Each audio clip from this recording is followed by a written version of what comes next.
Bienvenue sur Relirons la Caraïbe, une plateforme numérique dédiée à la Caraïbe. Histoire, géographie, sciences humaines et sociales sur et dans la Caraïbe. Chaque mois, une vidéo pour raconter et expliquer. À écouter, à regarder et à lire. La Caraïbe se définit comme une entité spatiale propre, une région particulière. Cependant, il existe de nombreuses définitions de ce qu'est la région caribéenne. Essayons de les découvrir ensemble. Mais d'où vient son nom? Le mot est une invention des Européens. Il est le dérivé du mot Caribe, le nom donné par les colons européens au peuple premier qui peuplait l'arc antillais, les Kalinago. Comment définir la région caribéenne? Une première définition est hydrographique et considère la Caraïbe comme un bassin. Une autre définition est historique et fait référence à l'économie de plantation. Il y a également une définition géopolitique et économique, faisant référence à une région particulière en termes de relations de pouvoir, de flux, et enfin une définition océanologique associée au principe d'une formation d'une grande mer intérieure, complétée par une définition tectonique, la plaque Caraïbe. Voilà pourquoi on parle davantage des Caraïbes au pluriel. Quelles sont les limites spatiales de cette région? Dans le langage courant, on limite régulièrement les Caraïbes aux Antilles, qui se composent des grandes et des petites Antilles. C'est un abus de langage. Mais si l'on ne prend en compte que les contours de la mer des Caraïbes, des îles comme par exemple la Barbade et les Bahamas en sont exclues, bien qu'étant des destinations caribéennes phares de l'industrie touristique. De plus, des pays de l'isthme centra-américain comme le Guatemala et le Costa Rica semblent tourner le dos à la mer des Caraïbes, s'ouvrant sur le Pacifique à travers leurs capitales et leurs villes-ports. Mais des logiques de front pionniers s'observent pour développer leurs façades caraïbes respectives. À l'inverse, le Guyana, la Guyane, le Suriname, petits territoires continentaux d'Amérique du Sud, complètement excentrés au sud-est de la mer des Caraïbes, y sont pourtant rattachés. En effet, le bassin de l'Orénoque est le point de départ de la migration Kalinago. Aujourd'hui, ces pays sont caractérisés par une population métissée à large descendance africaine qui parle pourtant différents langages créoles typiquement caribéens. Les géographes universitaires caribéens proposent donc des définitions, des délimitations de la Caraïbe pour permettre à tous de comprendre ce que sont les différentes Caraïbes.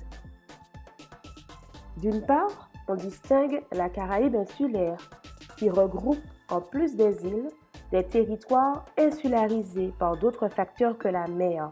C'est le cas des Guyanes ou du Belize. La Grande Caraïbe, pour désigner les Antilles, les Bahamas et les îles Turques et Caïcos, ainsi que la façade Caraïbe du continent américain, avec les littoraux du golfe du Mexique de l'Amérique centrale. Elle s'étend au plateau des Guyanes, en passant par les plaines côtières de Colombie et du Venezuela.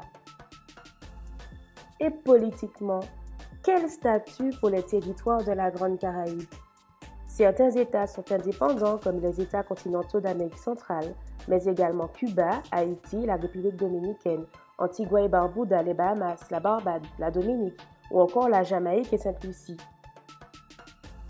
La plupart des États des Antilles sont des États dépendants, qu'ils soient des dépendances américaines, comme les îles Vierges américaines ou Porto Rico, des dépendances françaises, la Guadeloupe, la Martinique, Saint-Martin, Saint-Barthélemy, néerlandaises, Bonaire, Curaçao, Aruba, Sint-Maarten, Saba, Saint-Eustache, britanniques, comme Anguilla ou les Caïmans.